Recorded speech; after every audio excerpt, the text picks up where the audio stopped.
Hello, my friend, and welcome to Wisdom Trek. I'm Guthrie Chamberlain, your guide to wisdom and creating a living legacy.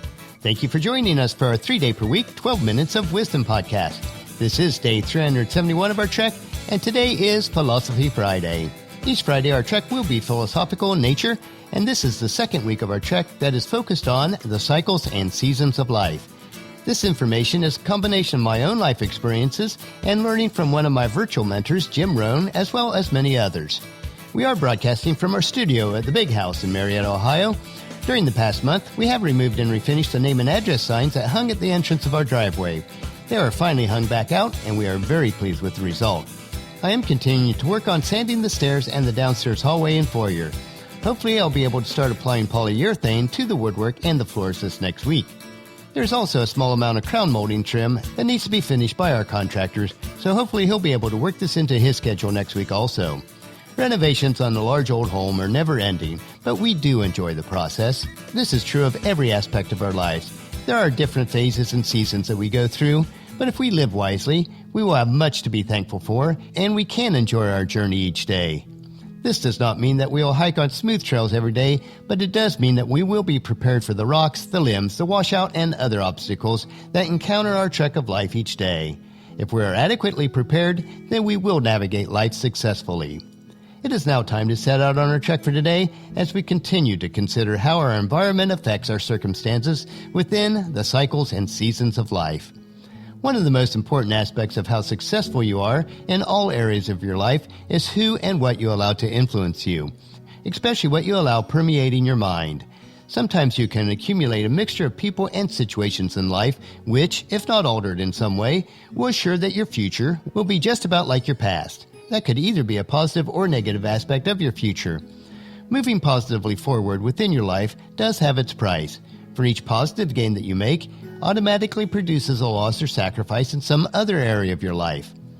With that understanding, even if you do try to avoid it, you will be affected in a negative way by something each day.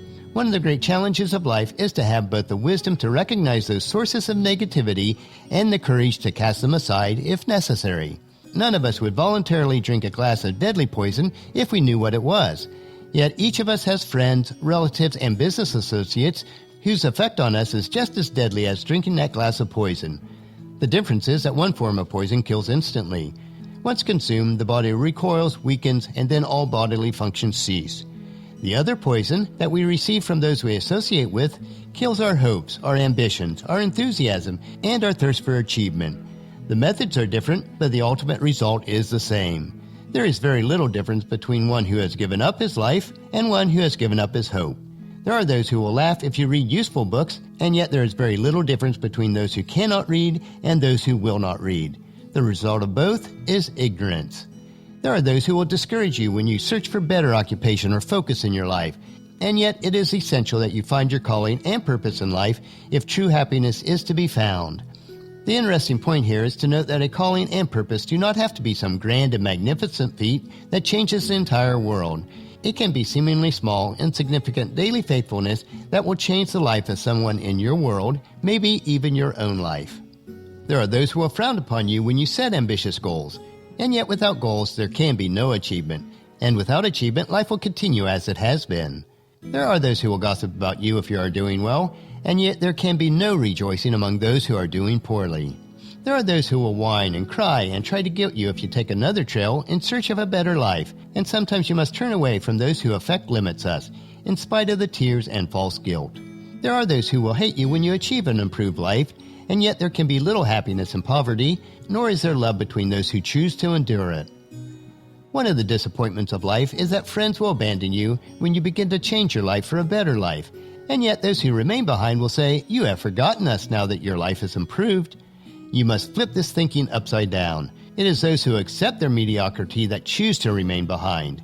When you do achieve a successful life in any or all aspects, it should be your desire to return to your earlier friends and embrace them in friendship and love, even if they did not treat you the same way. It may be surprising, though, because of the jealousy among those who remain behind, they will not be accepting of you. As harsh as it may sound, you have to realize that their mindset is their choice, and you must keep moving forward even if they choose not to. As I am approaching my 60th birthday, I have come to realize that which you may also experience. It is often difficult to pause in the middle of life for the purpose of sifting out the debris that you have collected through the years. If you are like most of us, you tend to accumulate and cling on to ideas that limit your progress. You cherish friendships even if those friendships impede your personal growth. You allow yourself acquaintances whose conversation affects or destroys your attitude about life and people. Sometimes you maintain business associations, although those associates teach you immoral, illegal, or unethical practices. In the workplace, you may learn shortcuts for increasing profits while decreasing quality. In countless ways, you wander through life allowing people, their attitudes, and their ideas to mold your character. Peoples whose attitude and ideas have brought themselves little progress, productivity, or happiness in life. Unpopular as it may seem, you may be accumulating people, customs, attitude, habits, opinions, and philosophies which you very simply cannot afford to keep. That is, if you seek honestly after an improved life. Friendships are indeed valuable, but so is human life. It is foolish to fall short of your potential because you fear alienating a friend that may not be good for your long-term growth.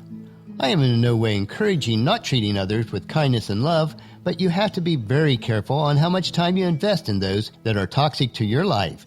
The return on your investment will be devastating. Here is an example of what I mean. You gather with a few business associates or friends for lunch, which may be a very common everyday occurrence. But if you're not careful, in 1 hour, not only do you satisfy your hunger for food, but also your hunger for gossip, ridicule, and condemnation of those not present. And then you repeat half-truths brought to you through hearsay.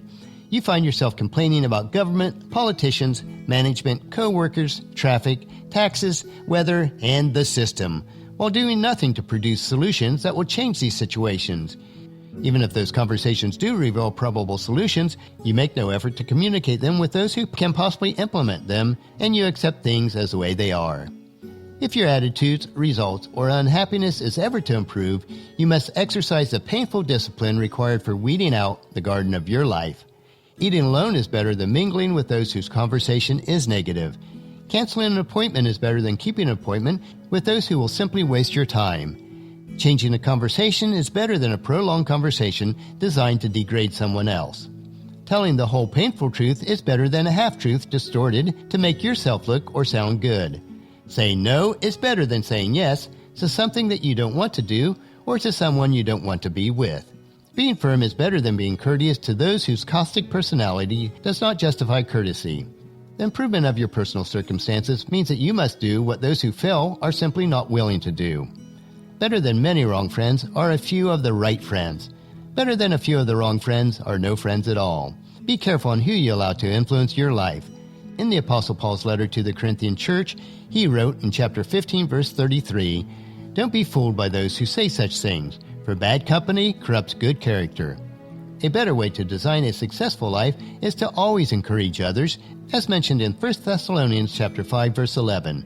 So encourage each other and build each other up, just as you are already doing.